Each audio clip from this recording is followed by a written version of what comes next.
Hello you gorgeous people, Mr. Oliver here. The Naked Chef was 20 years ago. I was a much younger boy. I've still got the shirt. Today I'm gonna make one of the recipes that you told me you wanted me to cook. It's a really good meatball recipe. Like in the old days of the Naked Chef, I might get asked a few questions by my lovely sidekick Maddie. In the old days it was my director, producer, Pat Llewellyn, who was an industry master at finding talent and making cooking shows. Sadly, she's no longer with us, but she was amazing. Let's do these meatballs. I've got 900 grams of meat. It's really nice to mix pork and beef. So first up, in a pestle and mortar, a generous amount of pepper, really good pinch of salt. The secret ingredient was half a teaspoon of cumin. Just half a teaspoon, you'll never quite pick up, but the depth of flavor, the savouriness, is gonna make these meatballs the very best. That's why people went crazy about these meatballs. So a little half teaspoon of chili to have that kind of hum. And then a little dried oregano. Why didn't you look at the camera in The Naked Chef? This is rosemary, by the way, a couple of sprigs. When I first started The Naked Chef, program 1, I was looking at camera, not off camera, and I was rubbish. So we secretly kind of put it in the bin. And then what's nice is when things go wrong and people are vulnerable, they start to maybe get a bit more creative. So that's when they started allowing me to use the cine film to sort of do the shopping sequences, and that's when I looked from camera to off camera because I was nervous. So then I'm looking at you and I'm telling you, not the world. So then I was able to sort of just disarm a bit and relax, and we were a bit more chatty. And then they would cut the music from my record collection into the program. So from that massive failure, we just got a better show, and it worked really well, I think. So look, pound that up. Smells amazing. So that goes in to the mincemeat, and then I'm gonna add 2 slices of breadcrumbs. And then what I've done, and I gave it to you in the recipe book as an optional, just fry off onions in a little olive oil and add a little bit of Dijon mustard. This gives you kind of almost like a meatloafy meatball. So we'll just mix that up, and then you can roll it into whatever size balls you like. Now the trick and the tip, because that's what the Naked Chef was all about. It was about getting cooking, having a go. The tip here was to use a little bit of water, wet hands. While you're rolling, you get nice, shiny, perfect balls. When you were filming The Naked Chef, is it true you only used 1 camera? Yeah, now guys, we use at least 2 cameras, but in The Naked Chef, we only had 1 camera. They had to do each recipe 3 times. So you'd spend a whole day doing 1 recipe. The poor cameraman was trying to keep up with me, and I'm moving around and I'm sort of doing this, and the camera's kind of doing that, and the camera's trying to keep up with me, and like, one of the things I probably would have said 20 years ago was like, if you want to stuff these balls, you can. So just put your thumb in the middle like that, and then you could put like a little kind of nugget of mozzarella in and then enclose it. So when you eat your balls, wow, there's this oozy, nice cheese inside. I would have said something like that. I would have said the word pucker quite a lot. Why did you say that word so much? The word pucker kind of became quite connected to me, and it was just part of our culture as teenagers. It was like, yeah, pucker, mate. That's pucker, the real deal, authentic. Let me wash my hands. So look, while I'm yapping, I've actually been ignoring my balls. And we're gonna go in with a really nice tomato sauce, turn the heat down, and we'll just start to simmer. So just mix these around. But this was the food that I was cooking at home as a sort of, 22-year-old. Okay, in here, I'm gonna put Parmesan, and then I'm gonna put some mozzarella. Now, it was not that common to get Parmesan that was fresh in supermarkets. It was not that common to get sun-dried tomatoes. It was not that common to get balsamic vinegar. A lot has changed in 20 years. I remember when I sort of used a little nutmeg on a bolognese once, and the whole country sold out of nutmeg. There was no nutmeg left in any supermarkets. Have a little look in here. I've put the mozzarella on top of the meatballs. I became famous for using the olive oil.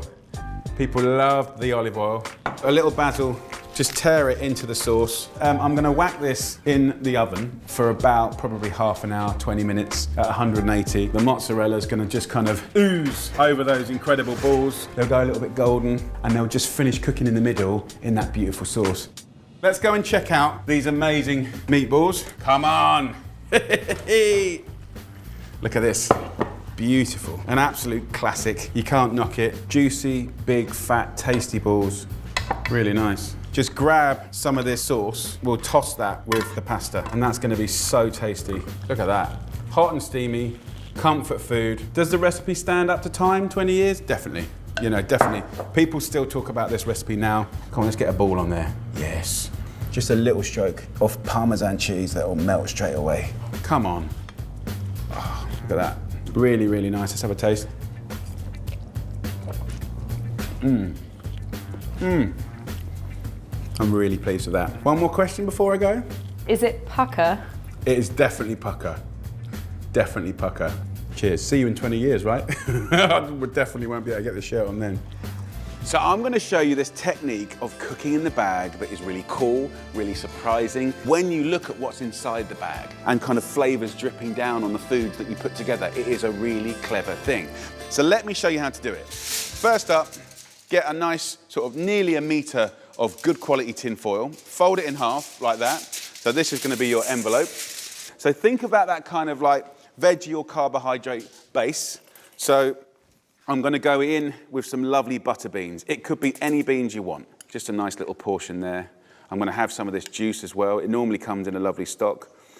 I'm going to go in with a nice wodge of spinach and just kind of like give that a little scrunch and put that in the middle like that. And that will cook down beautifully. We can season with black pepper, season with salt.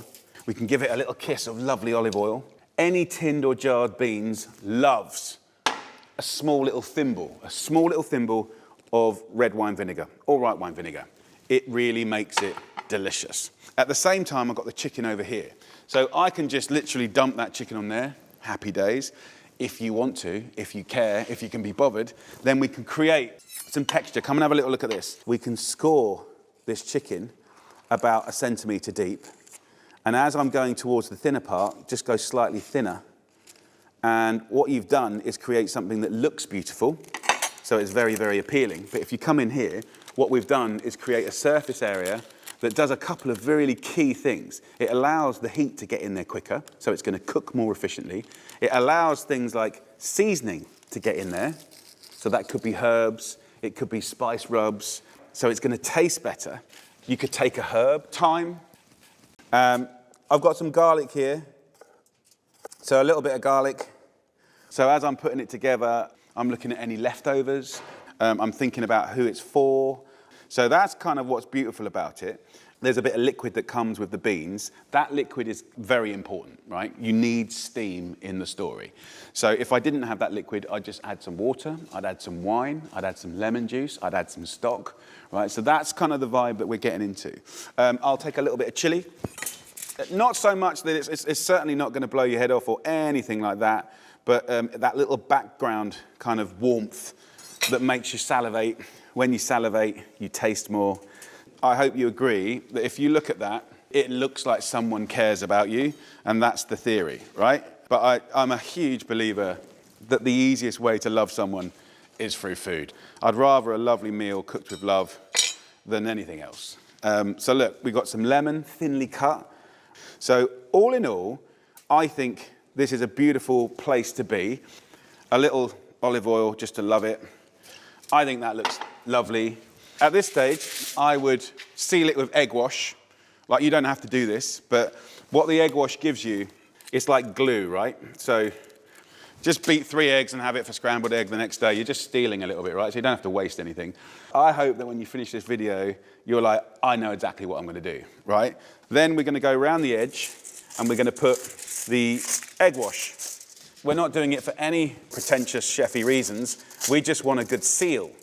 Why would we want a seal? So when we get mild pressure and a seal, we've created this little homemade, man-made kind of world. Precipitation, right? Boil, rain, right? But that's happening with flavor, garlic, thyme, chili. It's actually a genius technique. So at this stage, I'll bring in these sides like that. What I tend to do always is just make sure the corners are just facing up. You can put that in the fridge and you can kind of go like, Jules, 15 minutes at 200. Heart, message, request, right? It works. So what I like to do is put it on this little metal tray, or it could be a pan, and just whack it on a high heat just for a minute. Can you see it creaking? Right, so we know that we've got that circulation of flavors and goodness. So now I can turn that off, get that in the oven,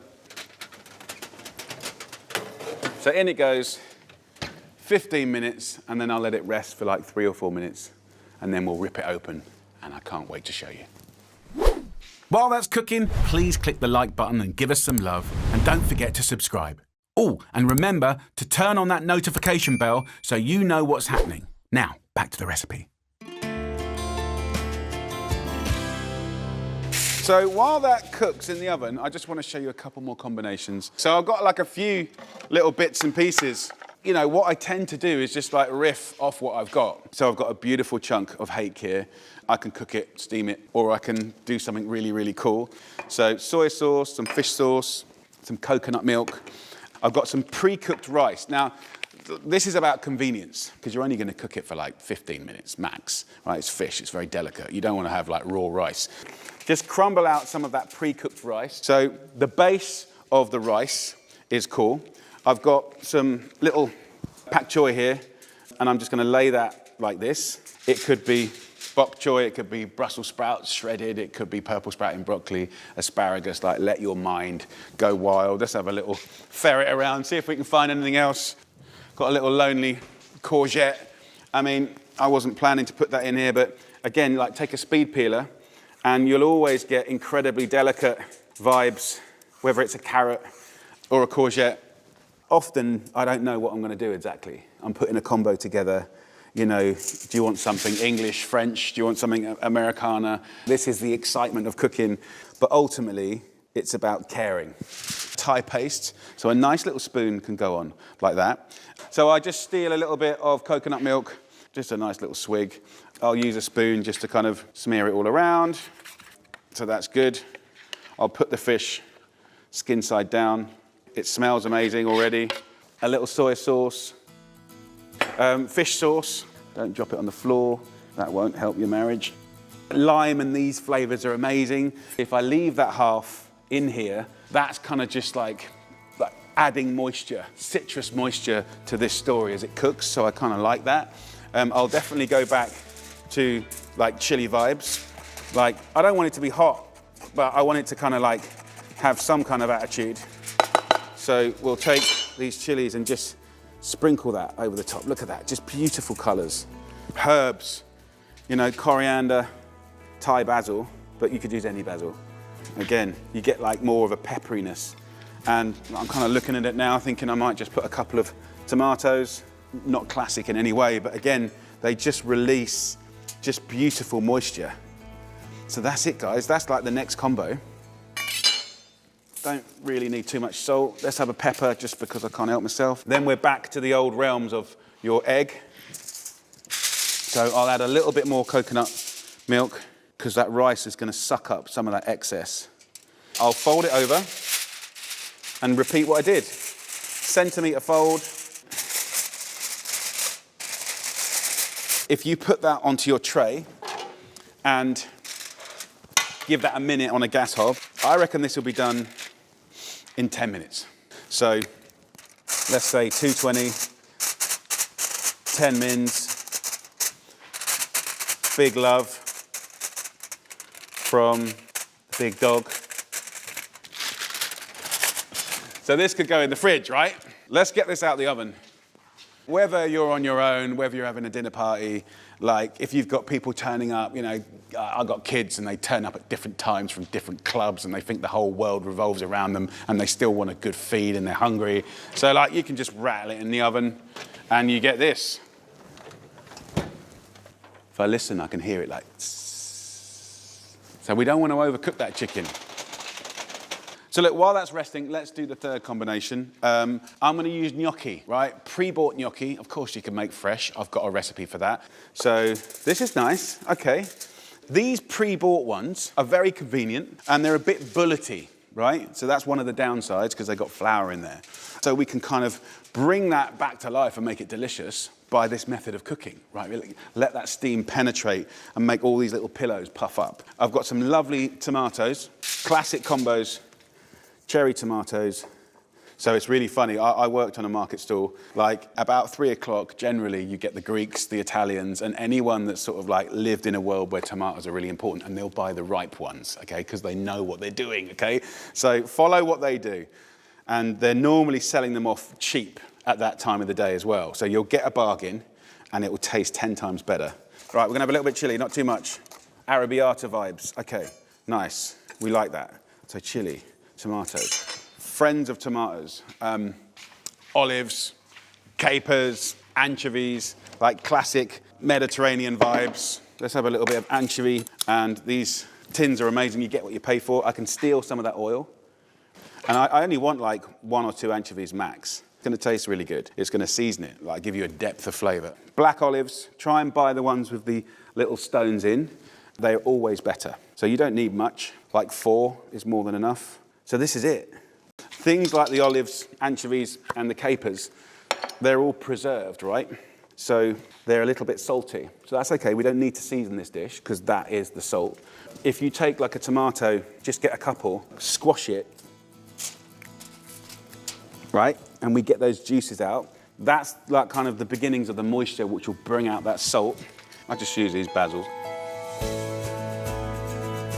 So I've got some marjoram, quite nice. I mean, look at the colors, guys, come on. Olive oil for sure. We definitely need some moisture in there. We could go lemon juice. That won't hurt. I want to use a little creme fraiche. So you can just dunk that in the middle and that will just melt. And Parmesan. And that will be a thing of joy. So look, that's our combo. Love, care, and attention. We're gonna go back to the egg wash vibes. A little bit of water going in on this. See how I've just angled that lip? And then I can just pour in some water. I can now seal this. When that bakes, that's gonna be a lovely humid environment. Let's say like 15 minutes, 200 degrees Celsius, big love again. Okay, so we're 3 bags in and life is looking good. So, happy days. Okay, so we can get that in the fridge. So, you know, think about your combos. A protein, as many veggies as you can think, flavors, herbs, some form of bean or carbohydrate. Like, what would you do? Like, what's your vibe? Like, you know, definitely share your combinations in the comments because I think that's really lovely and that's what this is all about. Let's have a look at this. So, what I love is you can take it to the table and you go in with a knife or scissors, right? And sometimes you'll do it and it will look vibrant and colourful. Sometimes it might look muted, but the flavour is never questionable. It's a very natural way to cook. You know, you've got lovely juices, simple cooking, done with love. If you came home from work, if you couldn't cook, and then you reheated that, bosh, brilliant. Think about those combos and think about your combos that I know you've written in your head already. So there you go, guys, cooking in a bag. Chicken, beans, spinach, lemon, chili, garlic, and just utter deliciousness. So good. Wow, this chocolate tart is a real cracker. I've got a sweet pastry tart shell in the freezer, completely frozen. Just gonna whack it in the oven for about 10 minutes so it's slightly golden. I'll get on with the filling. So I need some butter, unsalted butter. I need 140 grams, normally about 3/4 of a pack. And I'll just weigh it to check. Ooh, bad guess. I'm losing it. And then I've got this chocolate here, yeah?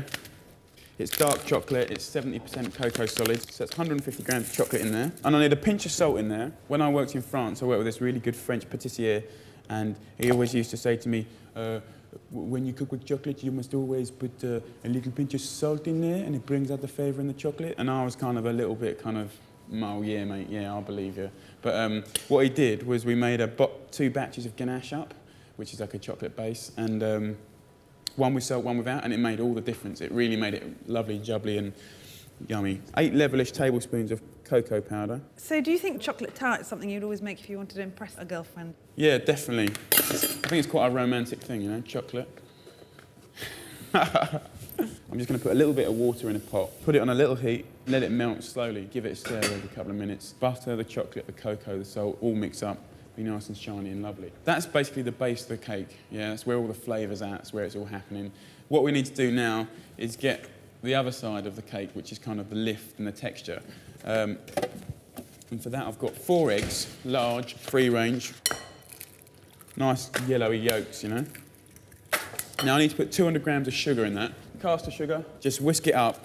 So you're planning quite a romantic day today for Juliet? Yeah, well, kind of. It's a bit of a miserable day, so I'm a bit annoyed with that. But yeah, I'm going to make a nice lunch, go out for a nice walk, chill out. Might do something nice in the evening. Just spend a bit of time together, really. Try and get in the old good books again, mate. Get out of the doghouse. Right, so that's nice and smooth, yeah. And then we've got 2 little secret ingredients, which are a bit different to the norm. Some sour cream and some golden syrup. Sour cream gives a lovely kind of acidity, a little bit of a sourness, which is beautiful, makes all the difference, lightens it up a little bit. And I want 3 tablespoons of that. And you could use creme fraiche if you wanted. And then we've got this golden syrup. Quite old-fashioned, really. Quite old-fashioned, yeah. But I'll tell you what it gives this tart, yeah? It gives it a nice kind of toffiness, which is good for flavour, but also, you know, it gives it that little bit of a chew. And I like all that. 3 tablespoons-ish of that. Must be fantastic having a boyfriend who can cook. You reckon? Tell that to my girlfriend. She just thinks I'm a bit strange. The other day she walked in and found me watching, and the telly was on and she found me watching the rotisserie and the roast chicken just going around. She thought I was really weird and very sad. Mix this up together. Oh, get in there. Just until it's smooth, basically. Right, so that's all done. Let's just check on the old choc. Nearly there. Mega flavours. That's just lovely and shiny. So now I will get my spatula, and why it's important to get everything out of the bowl. Desserts and baking and stuff is a bit more like chemistry. Quite important to weigh everything, do you know what I mean? Otherwise, you find that it either doesn't taste as nice or it hasn't risen or something like that, which is always a bit of a downer. Ever had any terrible disasters? Oh, mate, I've had so many disasters you wouldn't believe. I've lost count. I've had so many bad ones. Right, that's looking good. Tart shell. But we're going to plonk this straight in there now. And it's going to go mad, absolutely mad. The chocolate's going to puff up, look absolutely pucker. Just carefully put it in the old oven. I normally spill it at this stage. And I cook it for about 40 minutes at about 150. Be spot on.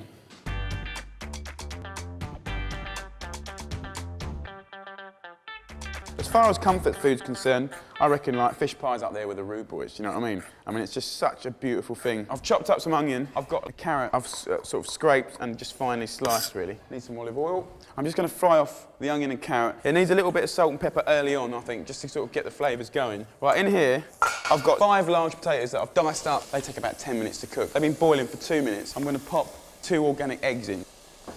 That's a good idea. Yeah, just save pans, really. Where's that colander? Oh, it's in the sink. I'm going to put my colander above the water of the potatoes and the eggs, yeah? And I'm going to, like, steam some spinach. You want about 3 whopping great handfuls.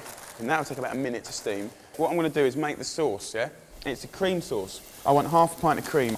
I'm going to bring it to the boil, yeah? But I want to kind of cheese it up a bit, because I'm a cheesy geezer. And I've got some really nice sort of cheddar cheese, and I just need about 2 handfuls of cheese, grated. You could use Parmesan or something. Yeah, Parmesan's great, or any good sort of melting cheese, really, whatever tickles your fancy. You don't want anything too strong that kind of you lose the fish. Basically, if you look at this now, it's boiling. Turn it off, no more heat, so that sauce is kind of done its cooking time, yeah? And I just chuck all this cheese in, and that'll start to melt. And then I want some English mustard, which I love. Like, this is sort of like, I suppose it's a personal thing, really. Let's have 2 teaspoons. Salt and pepper. I'm going to push that to one side. Get some parsley. Parsley, cream and fish. I mean, it's the best, isn't it? Do you know what I mean? It's a good combo. And then just whop it in there. And you can stir it. And that's basically a sauce done. This old spinach here, it's pretty much wilted now. Squeeze out the excess water, really. So that's all your beautiful greens, yeah? So let's just check the old spuds. Beautiful. I'm going to let that drain a bit and steam. I better get my fish sorted out. I've got a pound of cod, and what I need to do is just sort of slice it up into sort of like kind of mouth-sized pieces. So we had this, haddock, smoked haddock. It's like, smells flipping fantastic. So just a little tail piece, and that will infuse so much flavour into the pie. The lovely thing about this dish is like, you know, it's flexible. Fish skin, you do your cod and your haddock. But if you want to go well posh, then you go like scallops, prawns, king prawns, kind of langoustine sort of lobsters, a little bit of crab, you know, put brown crab meat in that sauce, and it's like, sweet as, you know what I mean? Chuck my old fish in, mix up the smoked stuff and the normal stuff, mix up the spinach, and you want to get that to go sort of in and around it, sort of everywhere really. And then what do I need? I need some eggs. Crack them on here, take the shell off, cut them into quarters, and then you just kind of want to put it in and around again. So that's fine. What I'm going to do now is just put this sauce over. Tell you what I forgot. Lemon, yeah? Fantastic. Just do lemon to taste, yeah? Because it just kind of cuts through the cheese. Do a little taste. Perfect. And then just basically all over here like that. Make sure it's all over everywhere. Get in there, my son. Beautiful. Put the potatoes back in there and mash it up a bit. It's quite light. Put a nice bit of olive oil in there. When you put it in the oven, it'll make it go nice and golden and taste better as well. Bit of salt and pepper. Almost sprinkle it, because I want to keep that lightness, yeah? And it gives it more sort of surface area, so there's more of the potato to get crispy. And then also it leaves little gaps, and like the sauce cooks up and boils, and like all the kind of juice comes up and just makes the potato taste even better. I think almost makes this like a world-classy dinner. And then I come along and spoil it by doing some baked beans and tomato ketchup. So I'll whack this in the oven for about 25 minutes, about 230 degrees. That's like world-classy.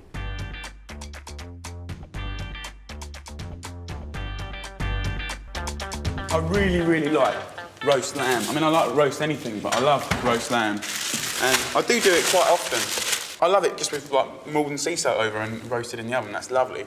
But I kind of get bored of doing the same thing all the time. So I'm always trying to have like new ways of getting sort of flavour right stuck in there. So first things first, what I want to do is get a knife and stick the knife down next to the bone at one end and just push your finger in there. Right, because that just makes a bit of room. And then at this end, do the same again, right next to the bone, stick your finger in there.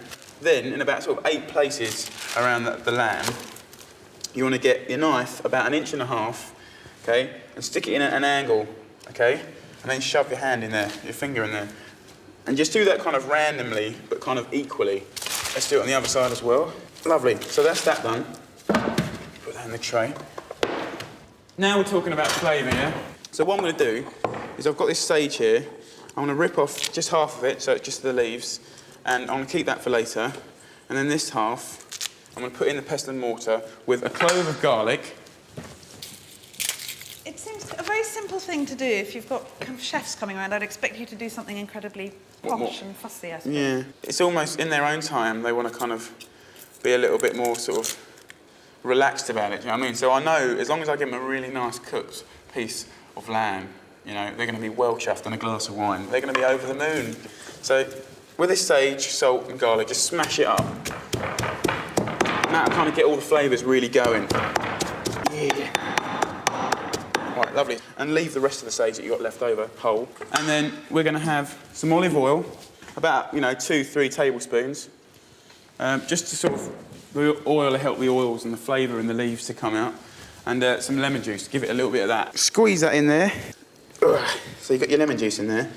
And just roughly chop up this rosemary that I've got with it. Just mush it up in your hands. The first thing we're going to do is get a big handful, rub it all over the meat. The skin's going to be tasty, lovely jubbly. In these cuts that we've made, kind of push all these lovely herbs, all the garlicky, lemony stuff. Get it right in these holes, push it right down. And there's a little bit of salt in there as well, so you're seasoning it inside a little bit, which is great. And down the little holes that you've made. And that end up here, next to the bone, which has gone down about 4 inches, it's right in there. Loads of flavour. Really get stuck in there. I say like David Bellamy, in the undergrowth, just shove it all in there, Now the secret ingredient, which I think is a thing called pancetta. And basically, it's the Italian version of our streaky bacon.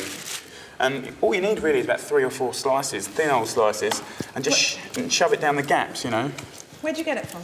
You can get it from the deli, you can get it from the supermarkets in packs now. I mean, it's all over the place. But it's got a slight smokiness to it, and that's really, really nice. Get in there.